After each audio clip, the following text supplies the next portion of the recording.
அதாவது மேடம், நான் அதை தான் சொல்கிறேன். இப்போ விருச்சக ராசினா ரொம்ப எமோஷ்னல் கேரக்டரு, ரொம்ப டவுன் ஆகிடுவாங்க, வெளியே போனால் ஹாப்பியாக இருப்பாங்க, அவங்களுக்கு எல்லாமே இந்த கேது உச்சம்தான். அதனால் நிறைய விஷயம் ஞானம் சார்ந்த விஷயங்கள் தான் அவங்க வாழ்க்கையில், பண விஷயம், தொழில் விஷயம் எல்லாத்துலேயுமே ஒரு ஏமாற்றம், துரோகம் நடந்து கொண்டே இருக்கும் விருச்சகத்துக்கு அப்படின்னு சொல்கிறேன். இப்போ மகா பெரியவர் பாருங்கள், நீங்கள் கேட்குற கேள்வினா மகா பெரியவருக்கு எதுவுமே இது ஒத்துப்போலையான்னு கேட்குறீங்க. நானாக சொல்கிறேன் 100% ஒத்துப்போகுது. ஏனென்றால் சந்திரன் நீச்ச மரத்தில் கேது உச்சம். அவர் சந்திரன் எனக்கூடிய மனநிலையை ஒருநிலைப்படுத்தினார்.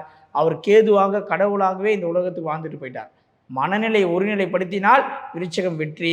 அது ஒருநிலைப்படுத்த முடியாததுனால தான் எந்த பயிற்சி ஆகட்டும், எந்த சனி பயிற்சி, குரு பயிற்சி, ராகுகேது பயிற்சின்னு அவங்களால ஒரு நல்ல ஒரு வாழ்க்கையை வாழ முடியாத காரணமே அவங்க மனநிலையை ஒருநிலைப்படுத்த முடியாது. படுத்த முடிந்ததனால்தான் மகா பெரியவர் மிகப்பெரிய ஞானியானார்.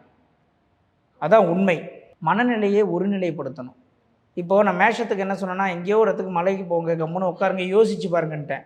இவங்க வாயை ரொம்ப கண்ட்ரோலாக வச்சுருக்கணும், மனநிலையை ஒருநிலைப்படுத்தணும், அபிலாஷையை திறக்கணும். திறந்த பிறகு எல்லாம் வரும். வேணுன்னும் போது எதுவுமே கிடைக்காது மேடம் இந்த உலகத்தில். நீங்கள்